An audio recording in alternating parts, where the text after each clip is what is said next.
তো আমরা হাজারদুয়ারি কাজে চলে এসেছি, একটু পরে আমরা গেটের সামনে যাবো এবং টিকিট কেটে আমরা ঘুরবো। বন্ধুরা আমরা এখন হাজারদুয়ারি চলে এসেছি, এগুলো টিকিট কেটে নিয়েছি এক একজনের 25 টাকা করে। তো গেট পাস হয়নি, কোনো গেট পাস হয়ে তোমাদেরকে ভেতরের দৃশ্যগুলো সব দেখাবো। এই হাজারদুয়ারির ভেতরে অনেক কিছু আছে, এইগুলো সব লেখা রয়েছে, এখানে কী কী আছে, কোন সালে তৈরি হয়েছে, এগুলো সব।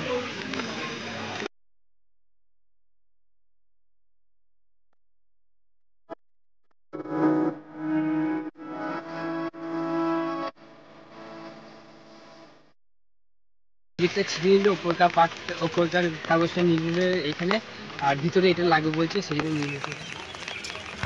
দেখতে পাচ্ছ এটা ইমামবাড়া মসজিদ, আর এটা হলো সেই ক্লক টাওয়ার, এইখানেই ঘন্টাটা বাজতো, মানে ভিড় কাটা। বন্ধুরা আমাদের আসল গন্তব্যস্থান হাজারদুয়ারি প্লেস এখন এসছি। এই যাত্রীর মধ্যে 100টি ধোঁয়া দরজা, এটাই সেই হাজারদুয়ারি রাজপ্রাসাদ দেখতে পেলে। আর এই দেখো ইমামবাড়া মসজিদ। তো চারিদিকে ঘুরে দেখা যায় কী কী আছে এখানে। এদিকে এখানে একটা কামান রয়েছে, তাছাড়া ভিতরে ভিডিও অ্যালাউ নেই, সেই জন্য বাইরেই ঘুরছি। আর একটু আগে পানি হলো, বৃষ্টিতে ভিজে গেছি, বুঝতে পারছো চুলগুলো সব ভিজে গেছে, এই দেখো, আর মুখগুলো সব কীরকম হয়ে গেছে, এই দেখো, সব জামা কাপড় সব ভিজে গেছে একদম। হাজারদুয়ারির পাশাটা আমরা বাইরে থেকে দেখলাম, ভেতরেও একটু পর ঢুকবো, কিন্তু এখানে ভিডিও অ্যালাউ নেই বলে প্রথমে আমরা এগুলো দেখানোর চেষ্টা করবো। এখানে বেশি কিছু নেই, তবু যাই আছে তোমাদেরকে দেখাবো। তো চলো দেখা যায় কী কী আছে। তো বন্ধুরা কত সুন্দর ভিউটা দিচ্ছে, কত সুন্দর ভালো লাগছে, একদম দৃশ্যটা একটা অন্যরকম। আমি সত্যি খুবই সুন্দর লাগছে এইখানে আশেপাশে ঘুরতে একদম।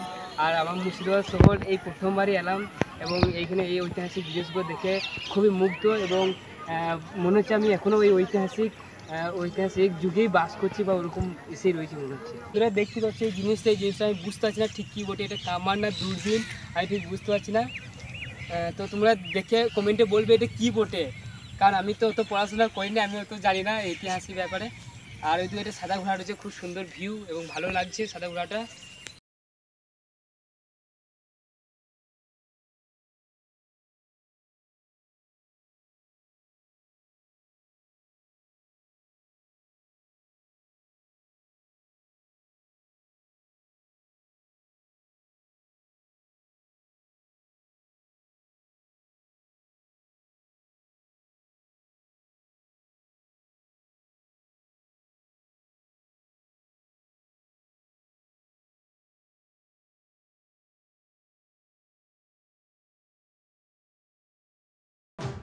তো বন্ধুরা আমরা এই হাজারদুয়ারির ভেতরে ঢুকেছিলাম, এবং ওইখানে ভেতরে এত এত সুন্দর সুন্দর অদৃশ্য জিনিস রয়েছে, তোমাদেরকে বলে প্রকাশ করতে পারবো না, কারণ আমি নিজের চোখে দেখেও বিশ্বাস করতে পারছিলাম না।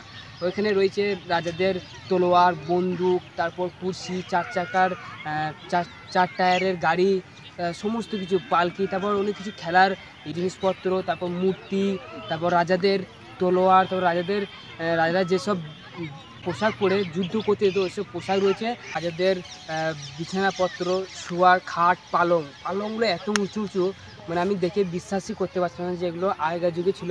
আমার মনে হয় আগেকার যুগেই বেশি টেকনোলজি ছিল, এখন তো ডিজিটাল হয়েছে, এআই, এখন মনে হয় যে প্রচুর উন্নত, কিন্তু আমি যে এগুলো দেখে অভিজ্ঞতা হলো, এটা সত্যি একদম অসাধারণ।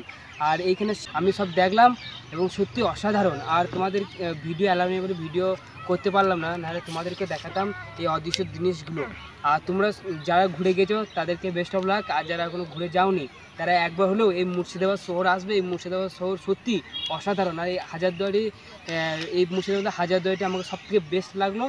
আর তোমরা এলে এই হাজারদুয়ারি ঘুরে যাবে। শেষ নবাব একটা কুমির শিকার করেছিল, ওই কুমিরটা এখনও একদম অরিজিনাল সেই রকমভাবেই রয়েছে। আমরা দেখলাম ওই কুমিরটা একবারে অরিজিনাল, ফেক নয়।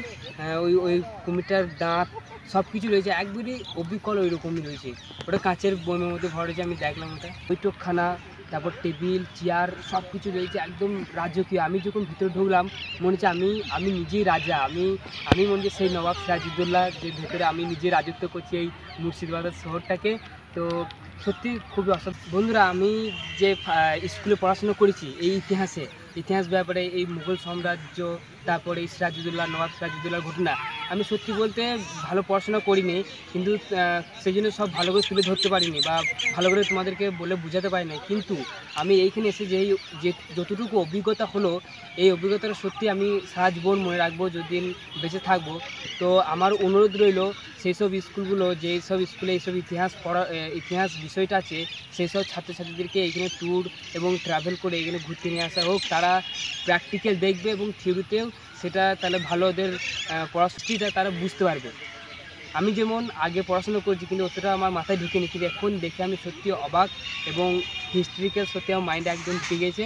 তো স্কুলের স্যারদেরকে বা টিচারদেরকে অনুরোধ করবো এইখানে হলেও ছাত্রছাত্রীদের একবার হলেও ঘুরতে নিয়ে আসবেন। আমাদের স্কুলে ঘুরতে নিয়ে গেছে, আশেপাশে এত দূর কোনোদিন নিয়ে আসেনি।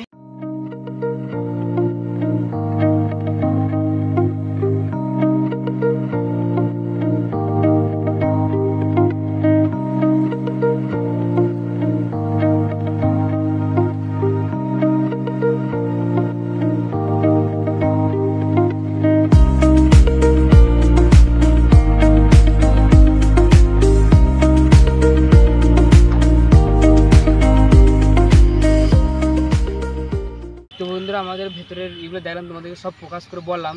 তো এরপর তোমাদেরকে সেই ক্লক টাওয়ারটা দেখাবো। এই ঘড়িটাই এই ঘড়ির কাঁটাটা এখনও চালু আছে। তোমাদেরকে 5টা বাজলে, এখন বাজছে 4:55, 5টা বাজলে তোমাদেরকে দেখাবো।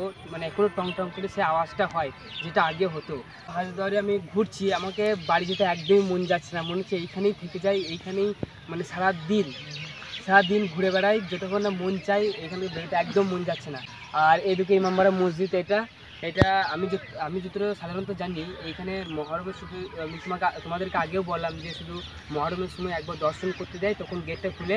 আমি যতটা শুনেছি বা আমি যতটা জানি, এখন আমি গিয়েছিলাম, তো ওখানে গেলাম গেটের কাছে, তো বললো ঢোকা হবে না, অ্যালাউ নেই। তো বাইরে থেকেই দেখছি কত সুন্দর, আর কত জানালা রয়েছে, কত দরজা, এত বড় বড় দরজা, এত বড় বড় জানালা। আমি মানে বিশ্বাসই করতে পারছি যে আগেকার যুগের লোকগুলা এত কিছু করে গিয়েছে, বা এত কিছু তাদের ফ্যাশনের জন্য এত কিছু করেছে, জামা কাপড় থেকে শুরু করে সব কিছু, যুদ্ধ, তলোয়ার, সব।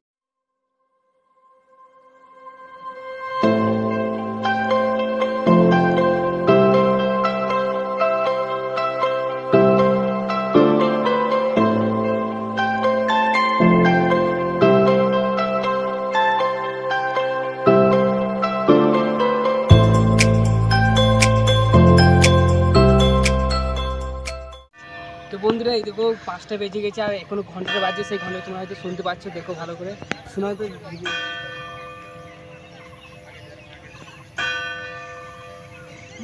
তো বন্ধুরা, দেখতে পেলে 5টা বেজেছে বলে 5টা ঘন্টা বাজলো, সেটা আমি শান্তভাবে শুনলাম, খুবই সুন্দর লাগলো। তো অনেক দূর থেকে আওয়াজটা শোনা যাচ্ছে যে হ্যাঁ টাইম বেজেছে। আমি প্রথমে ভেবেছিলাম যে এই ঘড়িটা হয়তো খারাপ হয়ে গেছে, কিন্তু এখানে এসে দেখছি ঘড়িটা এখনও চালু আছে এবং খুব সুন্দর ভিউ, খুব ভালো লাগলো। তো বন্ধুরা, এখানে আমরা এই হাজারদুয়ারিতে অনেকক্ষণ আগেই ঢুকেছি। তো ভেতরে ঢুকেছিলাম, ভেতরের দরজাগুলো আগে বন্ধ করলো, তারপরে আমরা বেরিয়েছি। এবং ওইখানে গার্ডগুলো বললো যে চলে যাও, টাইম পেরিয়ে গিয়েছে, এবার সব বন্ধ করে দিবে, গেট বন্ধ করে দিবে। সেই জন্য তারপরে এখানে রয়েছে, আর 5টা বেজে গেছে অলরেডি, এবার সন্ধ্যে হয়ে যাবে। সেই জন্য আমরা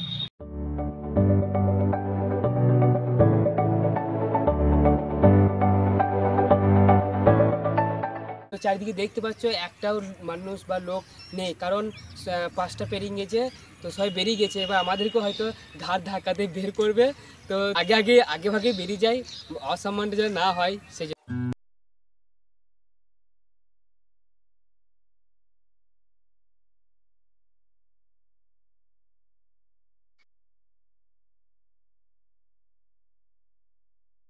শহরটা ঘুরে ভালো লাগলো, কিন্তু আমার দুজন মিলে ঘুরে আমাদের সব টাকা একবারে খরচা গেছে। কারণ দেখো, দুজনের টিকিট 7-8 জায়গায় ঘুরলাম, তো টিকিট খরচায় আমার একবারে পকেট খালি। তো যাই হোক, টাকা খরচা হলেও কিন্তু মনে একটা খুশি পাওয়া গেল, আনন্দ পাওয়া গেল। ট্রাভেল করে মজাটা আলাদা, তোমরা সবাই জানো অবশ্যই।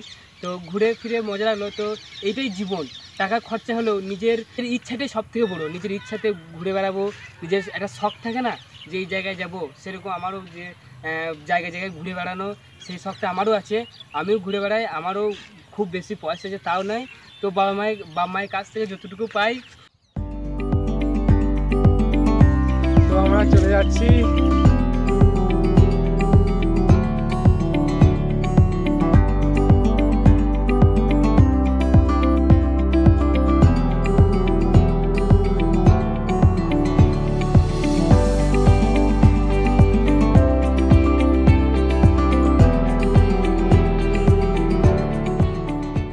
আমাদের জন্য এত কষ্ট করে ভিডিওটা বানাচ্ছি, কারণ তোমরা যেন ঘরে বসে এত সুন্দর সুন্দর জায়গাগুলো দেখতে পাও যারা দেখোনি। এবং তো এত কষ্ট করে ভিডিও বানাচ্ছি, তো সাবস্ক্রাইব করবে, তো তাহলে তোমাদেরকে আরও ভালো ভালো জায়গা ঘুরে দেখাতে পারবো।